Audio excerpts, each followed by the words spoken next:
Plano karon ni Governor Henry Uminal Sr. ning lalawigan sa Misamis Occidental nga aron mas mapasayon pa ang mga mag-uuma sa ilang gimbuhaton usa sa proyekto nga iyang pagatukuron para sa mga mag-uuma ang bularanan sa ilang inani nga humay o galingan. Posible nga ipatuman karong first quarter sa sunod tuig.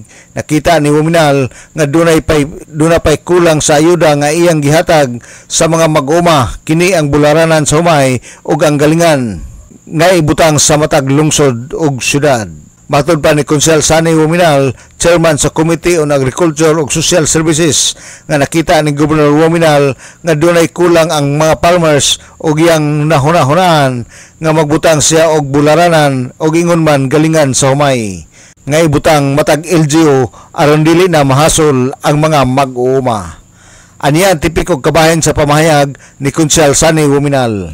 Doon plano atong governor nga next year, first quarter, tungod kay nakita pa mo kitang farmers na napay kulang.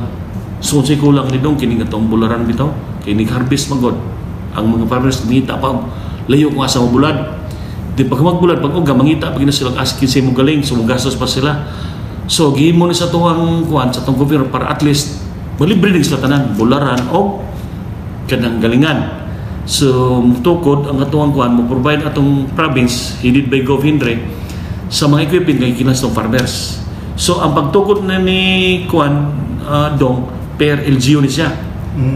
For example, ang atong Samis, so maghimo tadre, pahimuhan ni Gov. Dre og kanang bularan o kanang equipment para magaling, para ang mga farmers ito, dawat na siya limpyo. Libre na tanan.